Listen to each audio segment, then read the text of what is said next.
ఇప్పుడు Delhi public school Nacharam start చేసి 18 సంవత్సరాలు అవుతుంది. అండ్ ఇవాళ ఇండియా మొత్తంలోనే ఒక రికార్డ్ రిజల్ట్ వచ్చింది. మన 98.7% మన అభినవ్ చిత్తూరికి, గుగాంగ్కి, తర్వాత 90% అబోవ్ 210 మంది స్టూడెంట్స్కి 90% అబోవ్ వచ్చింది. అండ్ అట్లాగే మా 12th క్లాస్ కూడా నేషనల్ ర్యాంకర్స్ చాలామంది ఉన్నారు.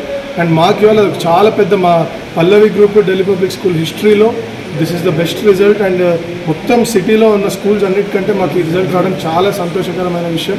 మా టీచర్స్కి కానీ పేరెంట్స్కి కానీ అందరికీ ఇవాళ మేమందరం ధన్యవాదాలు చెప్పదలుచుకున్నాము. అట్లాగే ముందుకెళ్తూ ఈ రిజల్ట్ మాకు ఒక పెద్ద ఛాలెంజ్, ఎందుకంటే ఇక్కడ నుంచి ముందుకెళ్తూ ఇంకా పెద్ద రిజల్ట్ తేవాలి కాబట్టి. అండ్ ఇవాళ అందరు పేరెంట్స్ని కానీ స్టూడెంట్స్ని పిలిచి ఫెలిసిటేట్ చేయడం అయింది. అండ్